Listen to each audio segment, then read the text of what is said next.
इस कब्रिस्तान के अंदर जाना होगा, तभी हमारी किस्मत में लिखा दुख मिटेगा। नहीं भैया, मैं कभी इस जगह के अंदर नहीं जाऊंगा। अगर आप चलेंगे तो मैं भी चलूंगा। मैं नहीं जा सकता मोहन, मैं सिर्फ तुम्हें जाने को कह सकता हूँ।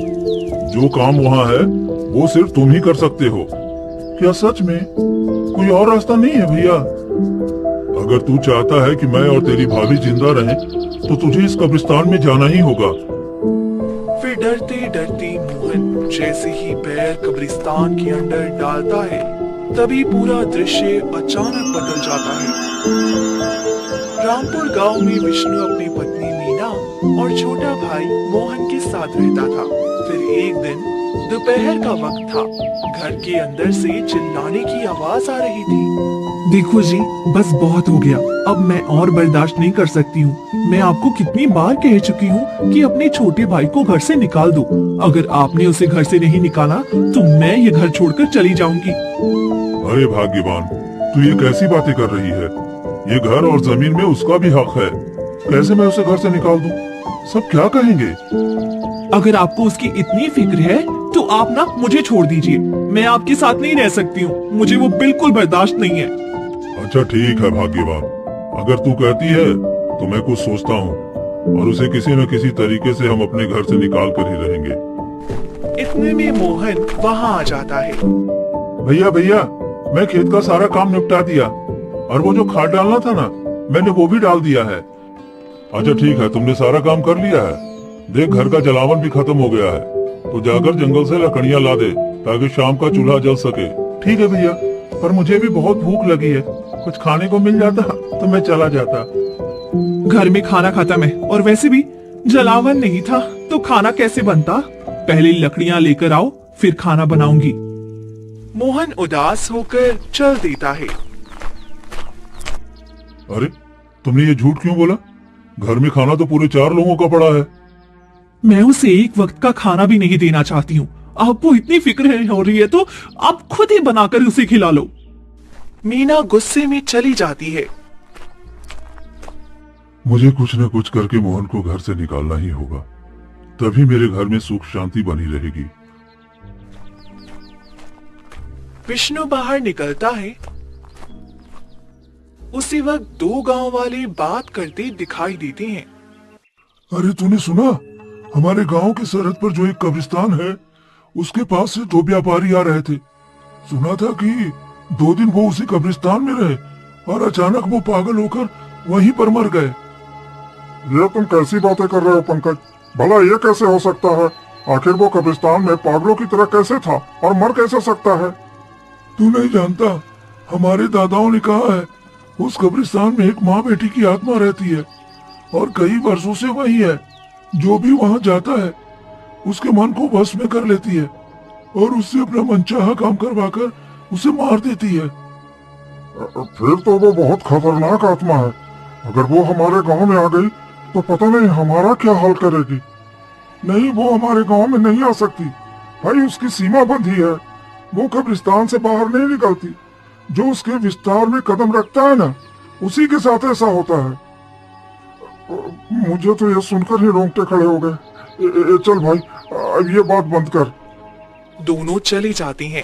ये सब विष्णु सुन लेता है। अच्छा, तो कब्रिस्तान का ये राज है। मिल गया रास्ता, मुझे अपने भाई से छुटकारा पाने का रास्ता। वो घर आ जाता है। वहीं दूसरी तरफ मोहन जंगल में लकड़ियां काट रहा होता है। तभी एक साधु वहाँ प्रकट हो जाता है। वो लकड़ी काट रहा है। अरे तेरी किस्मत अब पूरी तरह से बर्बाद होने वाली है। चला जा यहाँ से। अब क्या बोल रहे हैं साधु महाराज?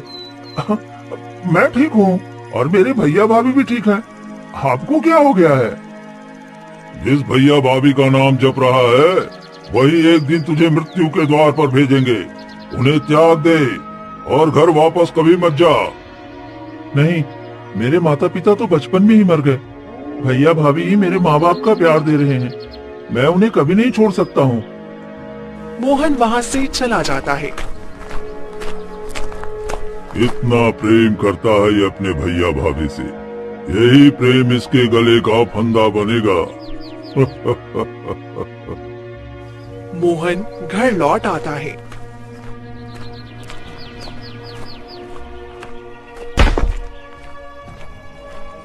भैया ये देखिए लकड़ियां ले आया हूँ। इस बार ज्यादा ही ले आया ताकि कई दिनों तक काम आएंगी। ठीक है, अच्छा किया। अब चल खाना खा ले, और भी काम है। मीना एक रोटी और सूखा प्याज रख देती है।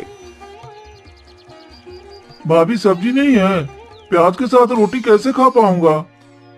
सब्जी खत्म है और खरीदने के पैसे भी नहीं है। अगर खाना है तो खा, नहीं तो भूखे रहो। मीना गुस्से में चली जाती है। मोहन तू बुरा मत मान, भाभी का स्वभाव बस थोड़ा तेज है। ले खा ले, और उसके बाद मैं एक काम बताऊंगा, लेकिन किसी से कहना मत। नहीं भैया, मैं किसी को नहीं बताऊंगा। बताइए ना क्या करना है? कल सुबह मेरे पास आ जाना। विष्णु कमरे में जाता है। क्या बात कर रहे थे? उसे कल सुबह क्यों बुला रहे हो? तुम हमेशा चाहती थी ना कि मोहन को खुद से दूर कर दूं, उसे घर से निकाल दूं, तो मैं सब तैयारी कर चुका हूं। कल के बाद वो कभी हमारे आसपास नहीं भटकेगा। क्या सच में ऐसा करने वाले हो? बताओ तो सही। वो गांव वालों से सुना है कि गांव की सीमा पर जो कब्रिस्तान है, वहां जो भी कदम रखता है वो 2 दिन में मर जाता है।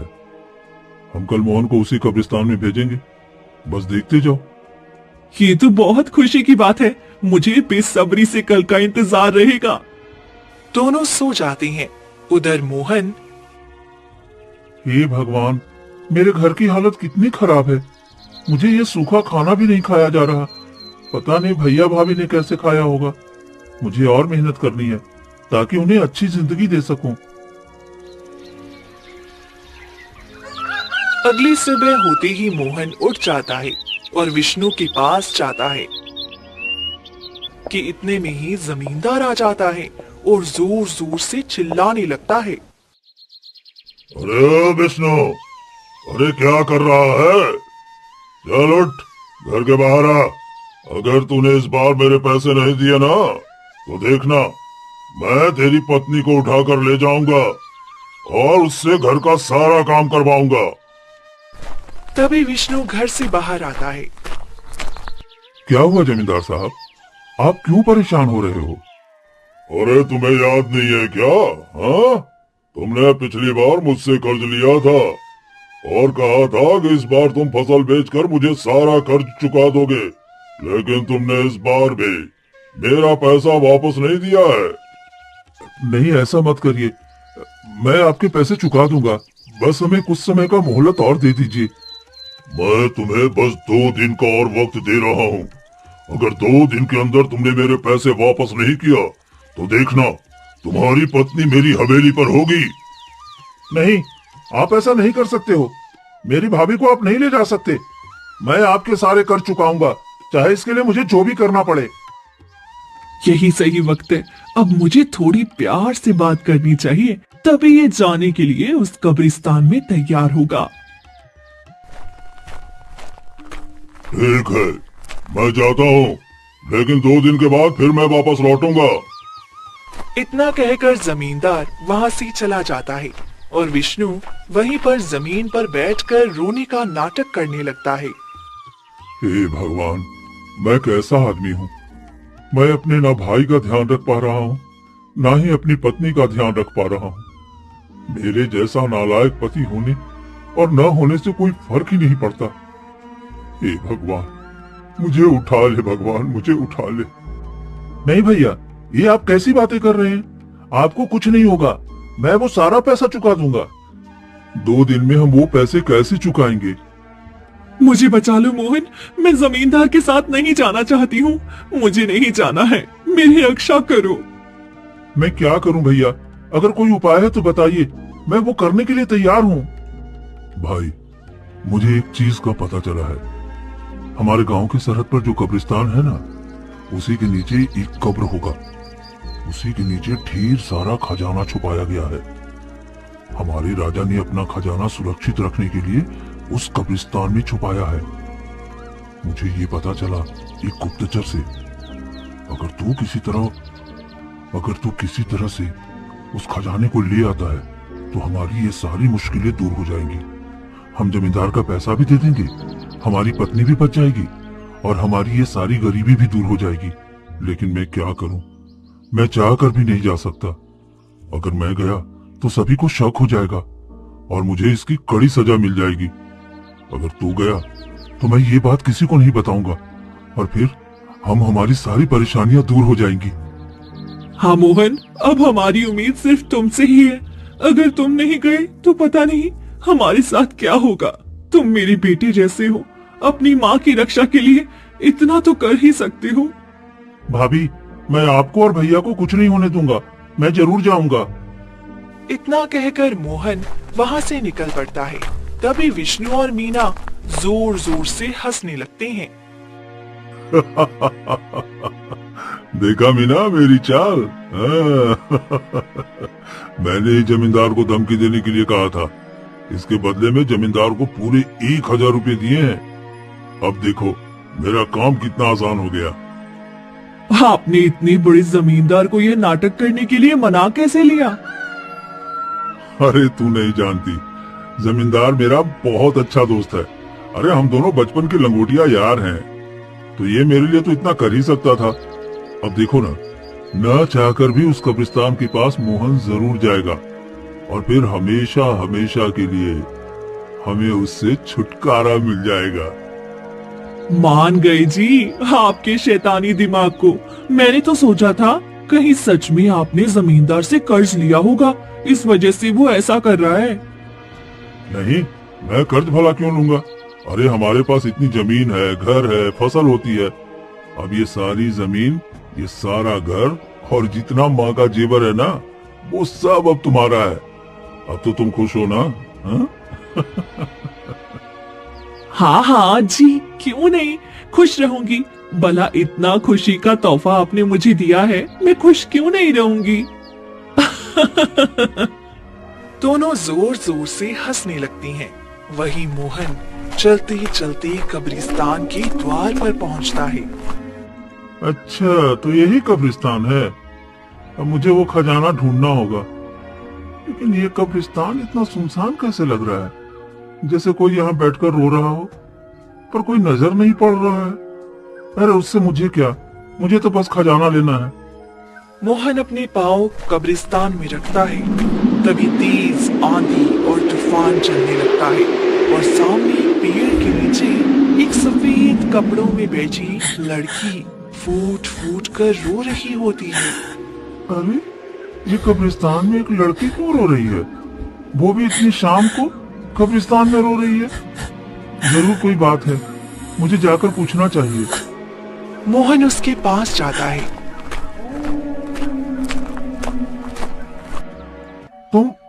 तुम कौन हो? इतनी शाम को यहाँ क्या कर रही हो और रो क्यों रही हो? मेरा नाम माया है और मेरे पिताजी मर गए हैं। इस दुनिया में मेरा कोई नहीं है। इसी वजह से मैं अपने पिताजी की कब्र के पास आकर हर शाम रोती हूँ। अब जो जाने वाला है उसके लिए रोने से क्या फायदा है? तुम्हारे पिता अब दुनिया में नहीं है, ये जानकर मुझे बहुत अफसोस हुआ। लेकिन मत रहो और घर चली जाओ। मेरा कोई घर नहीं है, मैं कहीं नहीं जाना चाहती हूँ। क्या आप मुझे अपनी बहन बनाओगे और क्या आप मेरा भाई बनोगे? क्योंकि मेरा इस दुनिया में कोई नहीं है और मुझे भाई का बहुत शौक भी है। हाँ, क्यों नहीं? एक भाई बना ये तो गर्व की बात है। बताओ, मैं तुम्हारे लिए क्या कर सकता हूँ? मुझे आपके साथ आपके घर जाना है और आपकी बहन बनकर जीना है। मेरी यही इच्छा है। ठीक है, मैं तुम्हें अपने साथ अपने घर ले जाऊंगा। वैसे आपका कौन है? मैं एक तरह से अनाथ भी हूँ और एक तरह से नहीं भी हूँ। मेरे माता पिता इस दुनिया में नहीं है, लेकिन मेरे एक भाई भाभी हैं जो बिल्कुल मुझे माँ पिता की तरह प्रेम करते हैं। तुम चलो, तुम्हें भी खुशी खुशी अपनाएंगे और तुम्हें भी एक बहन का प्यार मिलेगा। ठीक है, मैं जाने से पहले अपनी माँ से पूछ लेती हूँ। तुम्हारा इस दुनिया में कोई नहीं था और फिर तुम कह रही हो कि अपनी माँ से पूछ लेती हूँ। ये तुम्हारी माँ कैसे आ गई? मेरी माँ है, पर उन्होंने मुझे घर से बाहर निकाल दिया है और वो मुझे अपनी बेटी नहीं मानती। लेकिन फिर भी कहीं जाने से पहले मैं उनसे पूछती हूँ। अरे ऐसी कौन सी पत्थर दिल है जो एक बेटी को अपनी बेटी नहीं मानती? सच में तुम्हारे साथ बहुत बड़ा अन्याय हुआ है और तुम सच में अपने आप को अनाथ समझ रही होगी। वैसे कहाँ है तुम्हारा घर? चलो चलते हैं। बस यही कब्रिस्तान में ही है, उधर थोड़ा अंदर चलो, फिर मेरी माँ का घर मिल जाएगा। कब्रिस्तान में है तुम्हारा घर? अच्छा ठीक है, चलो चलते हैं। मोहन माया के पीछे पीछे थोड़ा और अंदर जाता है। तभी एक कोने में बहुत ही बड़ा और सुंदर महल दिखता है।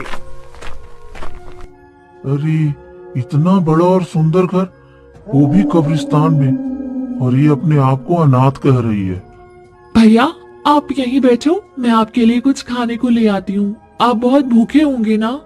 हाँ, मैं कई घंटे से सफर कर रहा हूँ, मुझे भूख तो लगी है। अगर कुछ मुझे मिल जाता तो अच्छा ही रहता। फिर माया घर के अंदर चली जाती है और कुछ ही देर में तरह तरह के पकवान लेकर बाहर आती है। अरे ये अपने घर से इतना सारा पकवान लेकर आई है, ये तो मैंने कभी देखा भी नहीं था। और ये अपने आप को अनाथ और गरीब कह रही है। अगर इसकी माँ से नफरत करती तो इतना सारा पकवान घर में लाकर कैसे दे सकती है? जरूर मुझसे कुछ छिपा रही है, मुझे इसका पता करना होगा। भैया आप यहाँ थोड़ी देर बैठी हैं, मैं अपना कुछ सामान लेकर आ जाती हूँ, क्योंकि मैं ऐसे खाली हाथ तो नहीं जा सकती ना आपके साथ। फिर कुछ ही देर में एक औरत वहां आती है। तुम कौन हो? मेरा नाम रेखा है बेटा, और ये मेरी बेटी है। ये मुझसे बहुत नफरत करती है, इसी वजह से ये खुद को अनाथ कहकर तुम्हारे साथ जाने के लिए तैयार हो रही है। मैंने तुम दोनों की बातें सुन ली थी। क्या ये आपकी बेटी है? और फिर भी इस तरह से ये अनाथ क्यों कह रही है कि ये अनाथ है, इसका दुनिया में कोई नहीं है? और आप अपनी बेटी को भला घर से कैसे निकाल सकते हो, वो भी रात के समय में? नहीं, मैंने इसे घर से बाहर नहीं निकाला। ये बस मुझसे नफरत करती है। ये अपने पिता की मौत का जिम्मेदार मुझे समझती है, इसी वजह से ये मेरे साथ रहना नहीं चाहती और यहाँ से जाना चाहती है। पर मैं क्या कर सकती हूँ, इसमें मेरी क्या गलती है? तो ये तो बहुत ही गलत हुआ है, उसे बहुत बड़ी गलतफहमी हुई है, उसे तो आपको दूर करना चाहिए। मैं चाहकर भी उसकी गलतफहमी कभी दूर नहीं कर सकती। उसे बचपन से ही एक भाई बहुत पसंद था और वो अपना भाई पाना चाहती थी, लेकिन मैं उसकी ये इच्छा पूरी नहीं कर पाई। उससे पहले मेरे पति का देहांत हो गया था, इसी वजह से वह मुझसे नफरत करती है कि मैंने उसके पिता को मार दिया और उसे एक भाई भी नहीं दिया। इसी वजह से वह मेरे साथ रहना नहीं चाहती और बहुत नफरत करती है। बेटा तुम अभी यहीं आराम कर लो, क्योंकि देखो इससे आगे जाओगे तो रात का समय, और रात के समय कब्रिस्तान के बाहर नहीं जाना चाहिए, क्योंकि कब्रिस्तान के अंदर सुरक्षित रहता है और इसके बाहर जाते ही पता नहीं क्या क्या घटना तुम्हारे साथ हो जाएगी। तुम यहीं हमारे ही घर में सो जाओ, सुबह चले जाना। ठीक है, मैं सुबह ही चलूंगा, मैं तब तक यहीं सो जाता हूँ। फिर मोहन सो जाता है। तभी आधी रात को जैसे ही 12 बजते हैं,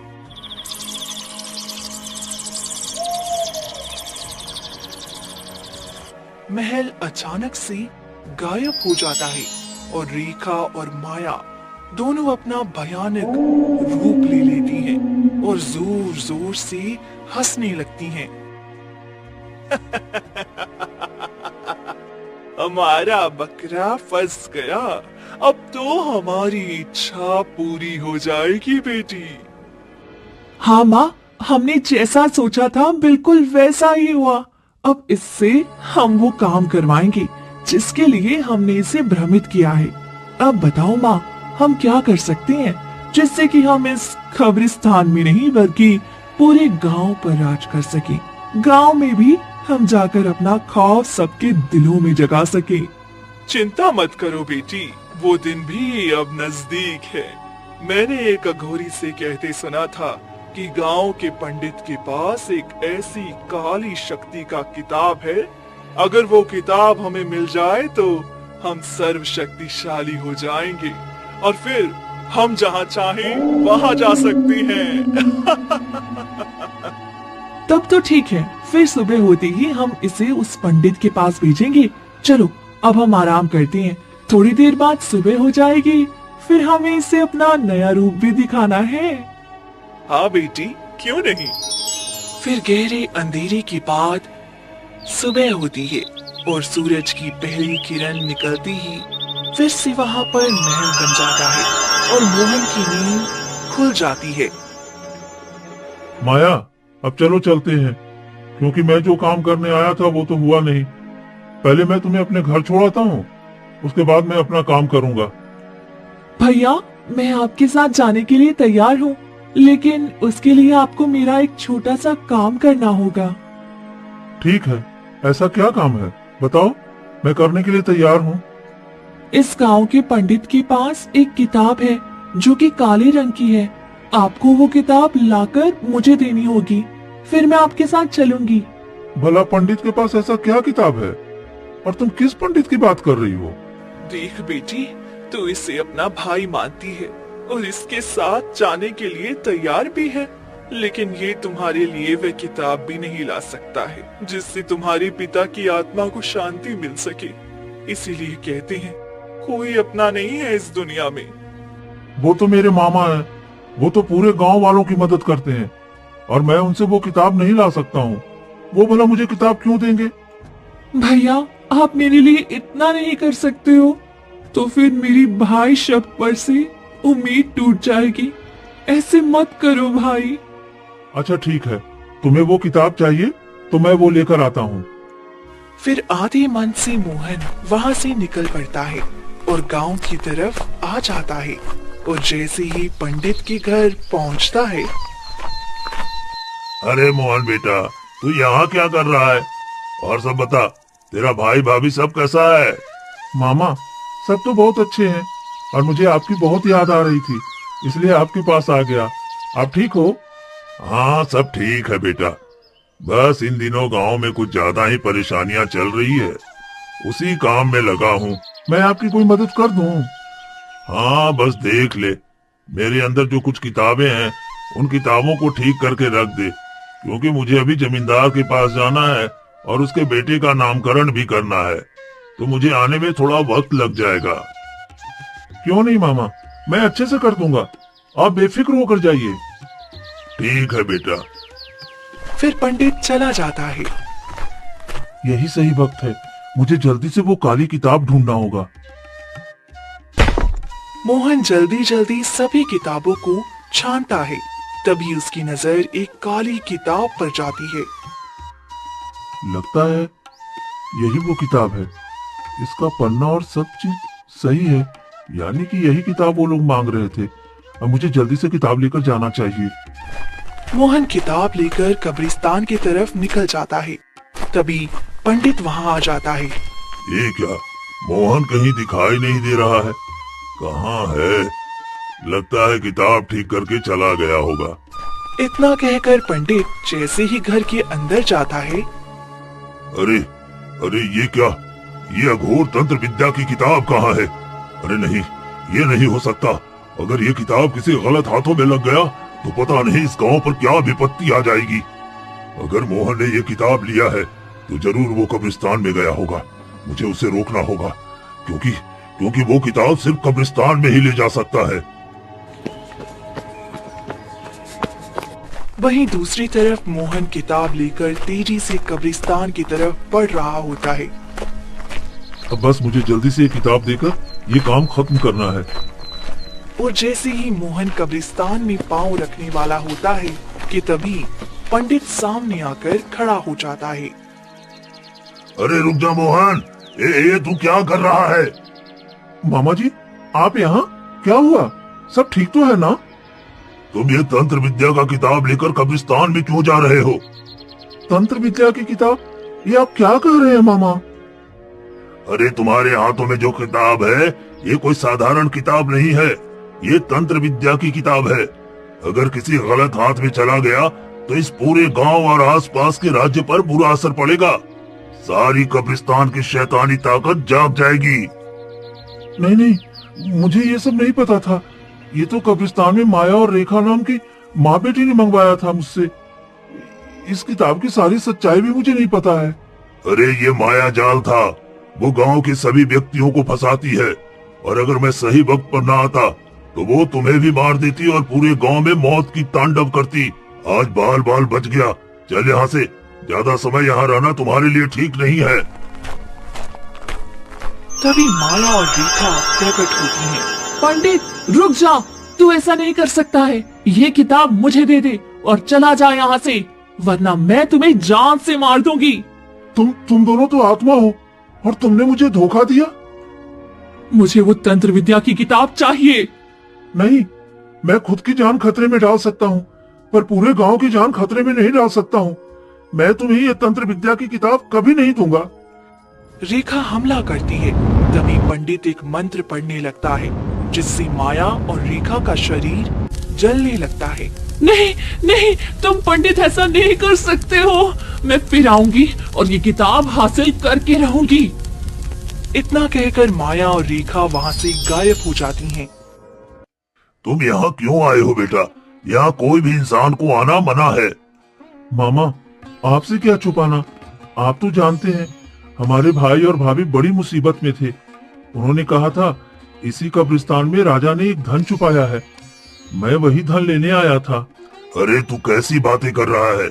अरे तुम्हारे माता पिता ने पहले ही इतने सारे धन, जेवर और जमीन छोड़ कर गया है, फिर तुम्हारे ऊपर कैसा कर्ज? और यहाँ कोई राजा ने धन नहीं छुपाया है। तुम्हारे भाई ने तुमसे झूठ बोला। लेकिन वो जमींदार आकर मेरे भाई को धमकी दिया कि 2 दिन में वो पैसे नहीं देगा तो वो भाभी को उठा करके ले जाएगा। सच में तुम्हारा भाई और भाभी इतना लालची हो सकता है, मैं कभी सोच भी नहीं सकता। अरे उसने खेल खेला है तुम्हारे साथ। आप क्या कह रहे हैं मामा? तुम चलो मेरे साथ। तेरे माता पिता पूरे गांव के सबसे अमीर व्यक्ति थे और उन्होंने बहुत धन जोड़ा है। वो लोग तुम्हें मार कर वो सारा धन हड़पना चाहते होंगे, इसी वजह से उन्होंने ऐसा किया है। नहीं, भैया भाभी मुझसे बहुत प्रेम करते हैं, मेरे साथ ऐसा नहीं कर सकते। फिर तुम चलो मेरे साथ। पंडित मोहन को लेकर विष्णु के पास जाता है। वहीं घर के अंदर विष्णु और मीना हंस हंस के बातें कर रही थी। मीना, अब तो मोहन हमेशा हमेशा के लिए मर गया होगा। हाँ जी, कितने गांव वालों की लाश उठी है, अब बचने की कोई उम्मीद ही नहीं है। वह भी मर चुका होगा। अब माँ जी का जितना भी जेवर है और ये जमीन, घर सब हमारा हो गया। हाँ, अब हम इस गांव के सबसे धनी व्यक्ति बन गए हैं और हमारे भाई को पता भी नहीं है कि वो गया है धन लाने। अरे वहाँ कोई धन भी नहीं है और न ही हमारे पास कोई कर्जा है। अरे ये तो बस हमने ये जमीन और घर और जेवर रखने के लिए ऐसा नाटक किया था। तभी मोहन गुस्से में विष्णु के सामने जाता है। भैया भाभी, आप दोनों को बिल्कुल भी शर्म नहीं आई? आप दोनों ने हमारे साथ इतना बड़ा खेल खेला। अगर आप लोगों को धन और जेवर चाहिए था तो आप पहले एक बार मुझसे कहकर देखते, मैं खुशी खुशी धन और जेवर दे देता। लेकिन आपने मेरा विश्वास तोड़ा, मुझे कहीं का नहीं छोड़ा। मैं आपको कभी माफ नहीं कर सकता, कभी नहीं। सच में विष्णु, तू एक बड़ा भाई होकर इतना घिनौना काम करेगा, मुझे भी यकीन नहीं था। शुक्र है कि मैं मोहन को सही सलामत बचा लिया। मामा जी, मुझे माफ कर दीजिए, मुझसे गलती हो गई, मैं लालच में आ गया था। माफी क्यों मांग रहे हो जी? हमने मेहनत किया है और हमने ये सारा धन बचा के रखा है, तो ये हमारा ही है। हम इसे पाने के लिए जो भी किए उसमें हमें कोई अफसोस नहीं होना चाहिए। मेरी बहन ने एक वसीयत बनाकर मुझे दिया था कि अगर दोनों भाई में झगड़ा हो तो मैं वो वसीयत मोहन के नाम कर दूंगा। अब कानूनी तौर पर मोहन को वो वसीयत मिलेगी, जिससे कि जितने भी जमीन और जेवर हैं मेरी बहन की, सब पर मोहन का बराबरी का अधिकार होगा। मोहन, चलो, अब तुम्हें इस घर में रहने की जरूरत नहीं है। तुम मेरे साथ मेरे घर में रहोगे जब तक तुम्हारा बंटवारा ना हो जाए।